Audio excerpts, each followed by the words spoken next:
Hello hello everyone, मैं हूं Ravi sir. एक बार फिर से स्वागत है आपके अपने चैनल CFC फॉर यू में। अपनी पिछली वीडियो में मैंने बताया था कि परसेंटेज को हम मैथ के लैंग्वेज के टर्म में किस तरह से समझे तथा परसेंटेज में किस तरह के फंडामेंटल टर्म इस्तेमाल होते हैं। अगर आपने वो वीडियो नहीं देखी है तो आप उस वीडियो को जाके देख लें। इसका लिंक मैंने इस वीडियो के डिस्क्रिप्शन बॉक्स में दिया हुआ है।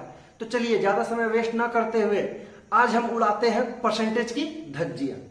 हाँ तो गाइस चलिए ले लेते हैं एक क्विक रिव्यू परसेंटेज का। देखते हैं कि परसेंटेज में कौन कौन सा टर्म इस्तेमाल होता है। अगर वो टर्म इस्तेमाल होते हैं तो हमें क्या करना है। देखो, परसेंटेज में हमेशा तीन तरह के टर्म इस्तेमाल होंगे, या तो 10%, या तो 10% इंक्रीमेंट, या तो 10% डिक्रीमेंट। अगर क्वेश्चन कहेगा 10% तो इसे मैथमेटिकल फॉर्म में किस तरह से लिख सकते हैं, 10/100। तो 10/100 अभी भी अपने आप में इनकम्प्लीट है। जैसा कि मैंने बताया था कि हर बार आपको अपने आप से एक ही चीज पूछना है, 10% तो किसका, यानी कि x का। 10% तो किसका, x का। गाइस ध्यान दे, ये मैथ का x है, आपका x नहीं है, कहीं खोने की जरूरत नहीं है, ये मैथ का x है। देखो एक्चुअली में जैसे हम इसको इस तरह से लिख देते हैं 10% ऑफ x, तो ये क्या बन जाता है नंबर में, ये न्यूमेरिकल वैल्यू ऑफ 10% को रिप्रेजेंट करने लगता है। मान लेते हैं कि अगर मेरा x 500 है तो 500 का 10% कितना हो जाएगा, 50। जो मेरा आंसर आ रहा है वो एक नंबर है। ये भी पूछा जा सकता है कि अगर किसी चीज में 10% का इंक्रीमेंट हुआ है, अगर 10% का इंक्रीमेंट हुआ है तो वो कितना रुपया है। तो मान लेते हैं कि 10% जो इंक्रीमेंट हुआ है किसमें हुआ है, हमारे इनकम में। अगर हमारा इनकम 500 है तो 500 का 10% 50 रुपया है। तो मुझे हमारे इनकम में कितने रुपए की इंक्रीमेंट हुई है, 50 रुपए की इंक्रीमेंट हुई है। सिमिलरली क्वेश्चन 10% डिक्रीमेंट भी कर सकता है। अगर यही सेम क्वेश्चन में 10% डिक्रीमेंट है तो हमारे पास डिक्रीमेंट कितना का हो जाएगा, 50 रुपया का। ये भी कह सकते हैं कि 10% कहाँ खर्च किया गया है, 10% बुक पे खर्च किया गया है। तो इनकम का 10% बुक पे खर्च किया गया। अगर हमारा इनकम है 500 तो 500 का 10% यानी कि 50 रुपया किस पे खर्च किया गया है, बुक पे खर्च किया गया है। अब हम देखते हैं 10% इंक्रीमेंट को। अगर 10% इंक्रीमेंट है तो कोई भी चीज अपने आप में 100% होती है। जब 10% इंक्रीमेंट हो जाता है तो वो कितना हो जाता है, 110%। तो 110% अभी भी इनकम्प्लीट वर्ड है। तो अपने आप से सवाल क्या पूछेंगे, 10% इंक्रीमेंट तो किसका। मान लेते हैं कि वो संख्या है x में 10% का इंक्रीमेंट हुआ है। देखो मेरा पुराना संख्या है x, जैसे हम x का 10% कर देंगे वो क्या करेगा, इंक्रीमेंटेड वैल्यू ऑफ x को शो करेगा इन नंबर में। मान लेते हैं कि मेरा वो संख्या है x जिसकी वैल्यू है 500। अगर वो 10% से इंक्रीमेंट हो जाती है तो इंक्रीमेंट होने के बाद उसका वैल्यू कितना हो जाएगा, 500 का 110% यानी कि 550। सिमिलरली अगर हम कहें कि 10% का डिक्रीमेंट हुआ है तो 10% का डिक्रीमेंट होने का मतलब कितना हो जाएगा, डिक्रीमेंट होके 90%। 90% तो किसका, x का 90%। अब एक्चुअली में ये पूरा का पूरा सर्किल मेरा डिक्रीमेंटेड वैल्यू ऑफ x को शो करने लगा है एक नंबर में। अगर मेरा x का वैल्यू थोड़ा देर के लिए 700 है तो 700 का 90% कितना हो जाएगा, 63। तो डिक्रीमेंट होके जो 700 का 90% हो जाएगा 630। तो 700 वाली जो संख्या थी वो 10% से डिक्रीमेंट होकर कितना बन जा रही है, 630। चलिए अभी तक में जितने भी क्वेश्चंस आएंगे हमको सिर्फ और सिर्फ इसी एक कॉन्सेप्ट का इस्तेमाल करना है। अब समझते हैं कि किस परसेंटेज में किस किस तरह के क्वेश्चंस पूछे जाते हैं। जैसे कि एग्जांपल से ले लेते हैं, समझते हैं। मान लेते हैं कि क्वेश्चन ने जिक्र किया स्टूडेंट का, बॉयज का, गर्ल्स का। देखो गाइस, जब भी एक क्वेश्चन होगा तो क्वेश्चन का एक थीम होगा, उसके अकॉर्डिंग ही बात करेगा। हम जानते हैं कि स्टूडेंट बॉयज और गर्ल्स पे परसेंटेज के क्वेश्चन बनते हैं। एक्चुअली में स्टूडेंट नंबर में एक्सप्रेस होने वाली चीज है, बॉयज नंबर में एक्सप्रेस होने वाली चीज है, गर्ल्स नंबर में एक्सप्रेस होने वाली चीज है। तो देखो भाई ये तीनों टर्म जो है नंबर में एक्सप्रेस होने वाली चीज है। चलिए अब एक एग्जांपल लेते हैं, क्वेश्चन के माध्यम से समझते हैं। अगर क्वेश्चन कहता है कि किसी क्लास में छात्रों की संख्या 60% है, तो गाइस मैं सबसे पहले बता देता हूं, ये जो टोटल होता है स्टूडेंट, ये ऑलवेज अपने आप में 100% होता है। ये क्या होता है, ये जो टोटल होता है स्टूडेंट बराबर बॉयज प्लस गर्ल्स होता है। तो ये जो हमारा टोटल है वो हमेशा अपने आप में 100% होता है। तो जैसे कि उसने कहा कि बॉयज अगर 60% है तो गर्ल्स कितना हो जाएगा, 100 में से घटा देंगे 40%, गर्ल्स कितना हो जाएगा, 40%। तो अब हम इसको समझते हैं कि कैसे 60% को कैसे लिख सकते हैं। जैसा कि मैंने अभी बताया था 60% को मैथमेटिकल फॉर्म में लिख सकते हैं 60/100। 60/100 तो किसका, स्टूडेंट का 60/100। अगर गर्ल्स 40% है तो 40% तो किसका? स्टूडेंट का 40% है। एक्चुअली में आप ये गाइस देख रहे हैं कि तीन तरह के टर्म है, स्टूडेंट है, स्टूडेंट का 60% है, स्टूडेंट का 40% है। अब देखते हैं कि हमसे क्वेश्चन किस किस तरह के सवाल करेगा। एक्चुअली में हमने सिर्फ इतना डेटा दिया था, बॉयज 60% है। अब हम कहते हैं कि इस तीनों में से किसी भी चीज का वैल्यू, चाहे स्टूडेंट, चाहे बॉय, चाहे गर्ल्स, किसी भी एक चीज का न्यूमेरिकल वैल्यू दे देगा तो हम बाकी सारी वैल्यू निकाल लेते हैं। एग्जांपल से समझते हैं। तो इसी क्वेश्चन में जहां पर बॉयज बताया गया है कि 60% है, अगर स्टूडेंट का न्यूमेरिकल वैल्यू बता दिया है कि 500 है, तो बॉयज कितना होगा नंबर में, गर्ल्स कितना होगा नंबर में, हमें ये चीज फाइंड करनी है। जहां तक हम देख रहे हैं कि बॉयज कितना है 60%, तो 60% तो किसका? ऑलवेज किसका है? स्टूडेंट का। स्टूडेंट का संख्या दिया हुआ है 500, तो 500 का 60% कितना हो जाएगा? 300। तो चलो गाइस, हमें पता चल गया कि बॉयज कितने हैं? 300। अगर सिमिलरली कहा जाता है कि 40% अगर गर्ल्स है, तो 40% गर्ल्स है, तो 40% गर्ल्स है तो किसका है? स्टूडेंट का। स्टूडेंट की संख्या कितनी है? 500। तो 500 का 40% कितना हो जाएगा सॉल्व करने के बाद? 200। अगर हमारे पास ये डेटा दिया हुआ सिर्फ एक 60%, इसके बाद अगर एक भी न्यूमेरिकल डेटा दे देता है तो हम बाकी दोनों डेटा को आसानी से निकाल लेते हैं। छोटा सा एक और एग्जांपल ले लेते हैं। अगर बॉयज का वैल्यू दिया गया है 540, अगर क्वेश्चन ने कहा कि बॉयज, अब हम एक अलग क्वेश्चन ले रहे हैं, अगर बॉयज का वैल्यू दिया गया है 540, तो आपको पता करना है कि स्टूडेंट कितना है और गर्ल्स कितना है। तो जैसा कि हम जानते हैं कि बॉयज का वैल्यू दिया गया है 540, 540 किसके बराबर है यहाँ परसेंटेज में? 60%। तो 60% तो किसका?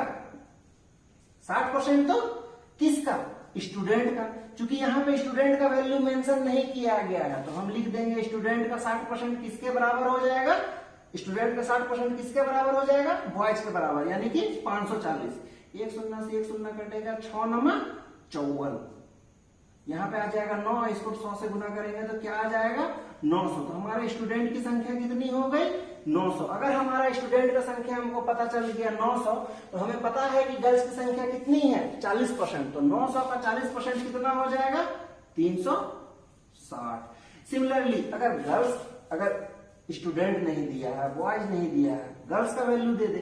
अगर गर्ल्स का वैल्यू 180 दे दिया है तो हम स्टूडेंट की भी संख्या निकाल सकते हैं और बॉयज की संख्या भी निकाल सकते हैं। ये हो गया मेरा क्वेश्चन का पहला टर्म। अब चलते हैं इसी परसेंटेज के क्वेश्चन में दूसरे किस तरह के क्वेश्चंस पूछे जा सकते हैं।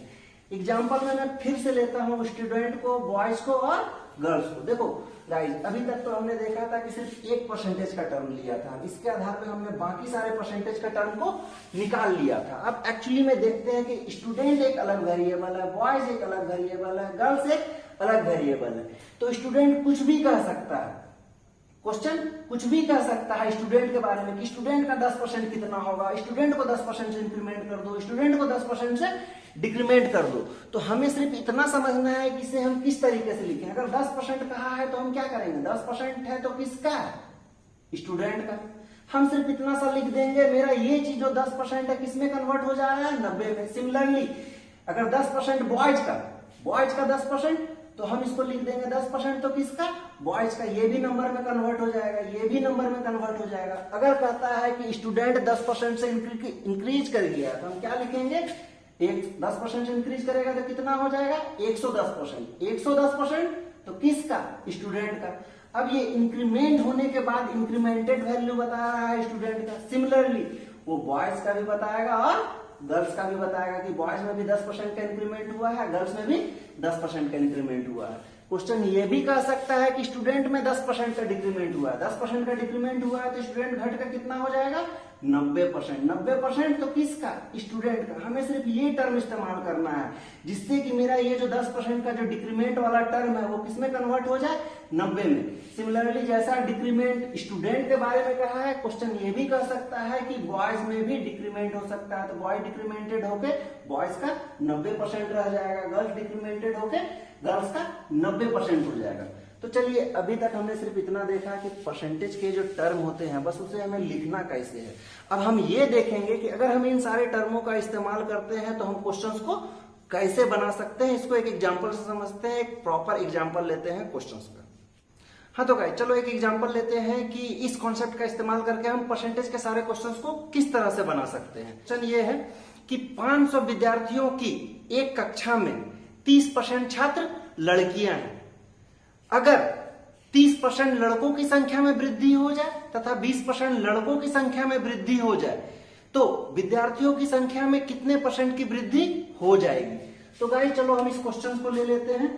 क्वेश्चन ने जो मेंशन किया है कि 500 विद्यार्थियों की एक कक्षा में 30% लड़कियां हैं तथा अगर लड़कों की संख्या में 20% का इंक्रीमेंट हो जाए तथा लड़कियों की संख्या में 30% का इंक्रीमेंट हो जाए तो छात्रों की संख्या में कितने परसेंट की वृद्धि होगी। हमारा क्वेश्चन यही है। अब इसको हम थोड़ा सा स्मूथली समझते हैं कि यहाँ पे 3 ऐसे टर्म है जिसको हम नंबर में एक्सप्रेस कर सकते थे। विद्यार्थियों की संख्या जो उसने बता दिया है 500, लड़कियों की संख्या जो उसने नहीं बताया है, गर्ल्स की संख्या जो उसने नहीं बताया, उसने सिर्फ परसेंटेज बताया है। तो चलिए देखते हैं कि इस कॉन्सेप्ट का इस्तेमाल करके कैसे सॉल्व करते हैं। तो सबसे पहला लाइन में कहा गया है 500 विद्यार्थियों की कक्षा में 30% छात्र लड़कियां हैं। तो हम इसे कैसे लिखेंगे बताया गया कॉन्सेप्ट के अनुसार से 30%। तो किसका? स्टूडेंट का, छात्रों का। 30% किसका? तो छात्रों का। छात्र मेरे पास कितना है? 500। 500 का 30% कितना हो जाएगा? 150। कहने का मतलब हमारे पास कितनी लड़कियां हैं? 150 लड़कियां हैं। अगर 30% लड़कियां हैं तो लड़के कितने परसेंट हो जाएंगे? 70%। तो 70% तो किसका? 500 का। 500 का 70% कितना हो गया? 350। देखो हमारे पास लड़कों की संख्या आ गई, लड़कियों की संख्या आ गई नंबर में। अब क्वेश्चन कहता है कि लड़कों की संख्या में 20% का इंक्रीमेंट हुआ। अगर 20% का इंक्रीमेंट हुआ तो कितना हो जाएगा? 120%। 120% तो किसका? 120% तो किसका? देखो गाइस यहाँ ध्यान देना, लड़कों की संख्या में 20% का इंक्रीमेंट हो रहा है। यहाँ पे हम स्टूडेंट को लेने की गलती नहीं करेंगे। क्वेश्चन मेंशन करता है कि लड़कों की संख्या में 20% का इंक्रीमेंट हुआ। तो 120% तो किसका? लड़कों की संख्या का। और लड़कों की संख्या हमारे पास कितना है? 350। 350 का 120%। तथा लड़कियों की संख्या में 30% का इंक्रीमेंट हुआ है। लड़कों की संख्या में 30% का इंक्रीमेंट हो जाएगा तो कितना हो जाएगा? 130%। 130% तो किसका? लड़कियों की संख्या का, क्योंकि लड़कियों की संख्या में इंक्रीमेंट हो रहा है। हमारे पास लड़कियों की संख्या कितनी है? 150। अभी तक में हमको यह समझ में आ गया कि बॉयज की संख्या बढ़कर कितनी हो गई है? इतनी नंबर में। लड़कियों की संख्या बढ़कर कितनी हो गई है? नंबर में इतनी। अभी भी क्वेश्चंस का एक पार्ट है तो कहता है कि छात्रों की संख्या में कितने परसेंट की वृद्धि हुई है। तो हम इसे लिख लेते हैं। छात्रों की संख्या कितनी है? 500। अगर इसमें वृद्धि हुई है तो देखो गाइस जरूरी नहीं है कि क्वेश्चन हमेशा हर बार आपको बताएगा कि 10% का इंक्रीमेंट हुआ है या 10% का डिक्रीमेंट हुआ है। कितना परसेंट का इंक्रीमेंट हुआ वो उसको हाइड भी कर सकता है, जैसा कि उसने इस क्वेश्चन में किया है। हाइड कर लिया है कि कितने परसेंट का वृद्धि होगा। तो देखो गाइस जब भी वृद्धि होता था तो हम 100 में जोड़ देते थे और जब भी कमी होता था हम 100 में घटा देते थे। तो यहाँ पे क्या हो जाएगा? मान लेते हैं 500 का 100। चूंकि वृद्धि हो रहा है तो मान लेते हैं x% का वृद्धि हुआ। तो वृद्धि होने के बाद कितना हो जाएगा? 500 का 100 प्लस x बटा 100। अब हमारे पास स्टूडेंट की संख्या में वृद्धि होकर इतना आ गया, बॉयज का संख्या में वृद्धि होकर इतना आ गया, गर्ल्स की संख्या में वृद्धि होकर इतना आ गया। तो जैसा हम जानते हैं कि स्टूडेंट बराबर होता है बॉयज प्लस गर्ल्स, हम यहाँ क्या कर देंगे? स्टूडेंट बराबर बॉयज प्लस गर्ल्स। चलो अब इस इक्वेशन को सॉल्व करते हैं।